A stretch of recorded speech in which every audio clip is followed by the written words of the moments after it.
Salut à tous! Aujourd'hui, Major Bac s'intéresse à un sujet brûlant, la réforme du baccalauréat conçue par le ministre de l'Éducation, Monsieur Jean-Michel Blanquer.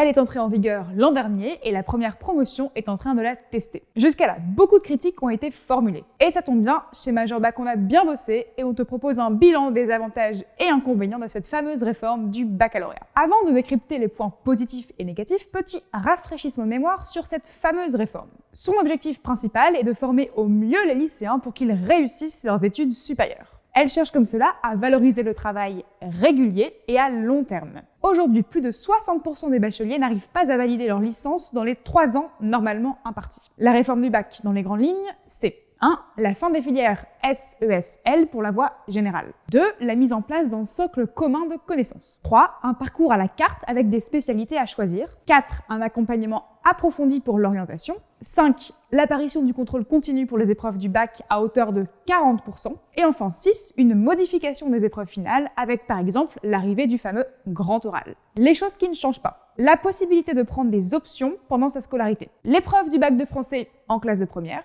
L'enseignement de la philosophie en terminale. Et enfin, les modalités du bac, l'obtention à plus de 10 de moyenne et le système des mentions. Maintenant que le cadre est posé, analysons les possibles effets de cette réforme. Allez, soyons optimistes et commençons avec les avantages du nouveau bac. Le premier avantage, c'est la mise en place d'un socle commun de connaissances. Pour la voie générale, la fin des séries ES, S et L débouche sur la mise en place d'un socle commun de connaissances solide et varié. Pendant 16 heures par semaine, tous les lycéens vont suivre en principe les mêmes enseignements, ce qui va permettre d'homogénéiser le niveau et d'assurer l'acquisition de connaissances fondamentales et solides dans les matières concernées. Le deuxième avantage, c'est que les élèves vont avoir une vraie spécialisation dans quelques matières. Pendant 12 heures par semaine, les lycéens vont d'abord étudier 3 matières approfondies en première, puis 2 en terminale. Les programmes pour ces spécialités sont assez robustes et exigeants. Grâce à ce planning, on peut espérer que les lycéens auront un bon, voire très bon niveau dans ces spécialités. Ainsi, ils n'auront pas uniquement survolé la matière. Et d'ailleurs, le choix de ces spécialités permet aux lycéens de faire des parcours qui auraient été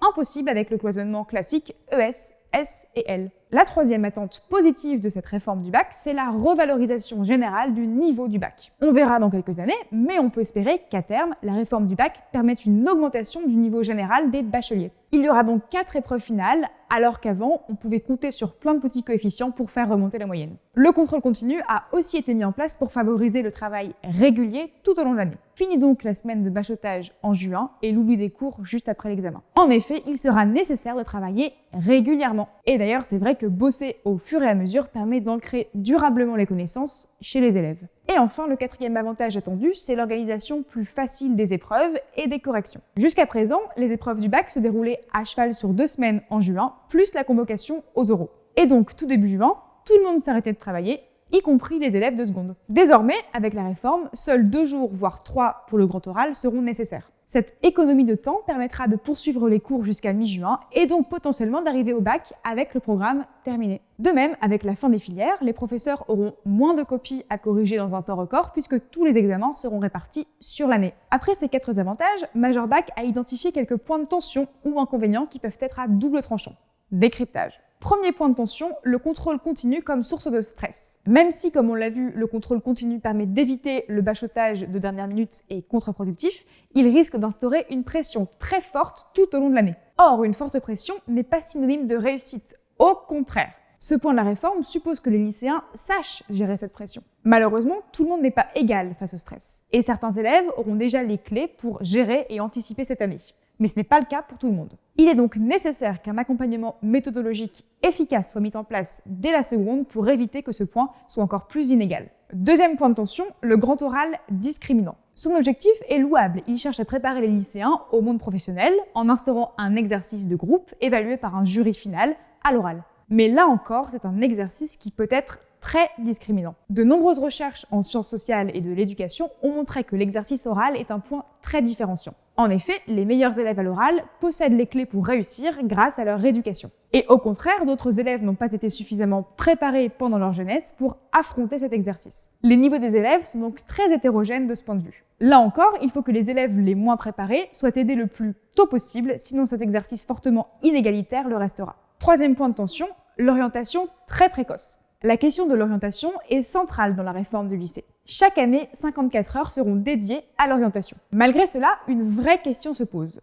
Peut-on décider sereinement de son orientation à 15 ou 16 ans? Eh bien en fait, les lycéens ne vont pas avoir trop le choix. En effet, dès la classe de seconde, ils devront choisir leur spécialité pour la classe de première. Ai-je droit à l'erreur? Comment faire en terminale si je décide que je veux faire médecine mais que mes spécialités ne correspondent pas? Bref, autant de questions très légitimes. Certains spécialistes ont d'ailleurs alerté contre cette orientation précoce qui va forcément former des portes en anticipant très tôt les choix. Donc, même s'il existe un dispositif renforcé autour de l'orientation, il existe un vrai travail de fond à faire. Il faut construire un accompagnement personnalisé puisque l'avenir des lycéens va se jouer dès la classe de seconde. Quatrième point de tension, le risque de reproduction des filières classiques S, ES et L. Les séries classiques S, ES et L ont duré de nombreuses années. Et aujourd'hui, le flou est encore énorme quant au choix des spécialités à faire pour intégrer telle ou telle filière. Et donc, même si ces séries ont disparu, il existe un vrai risque de reproduction dans le choix des spécialités. D'ailleurs, si on regarde les spécialités choisies pour ceux qui sont entrés en première en 2019-2020,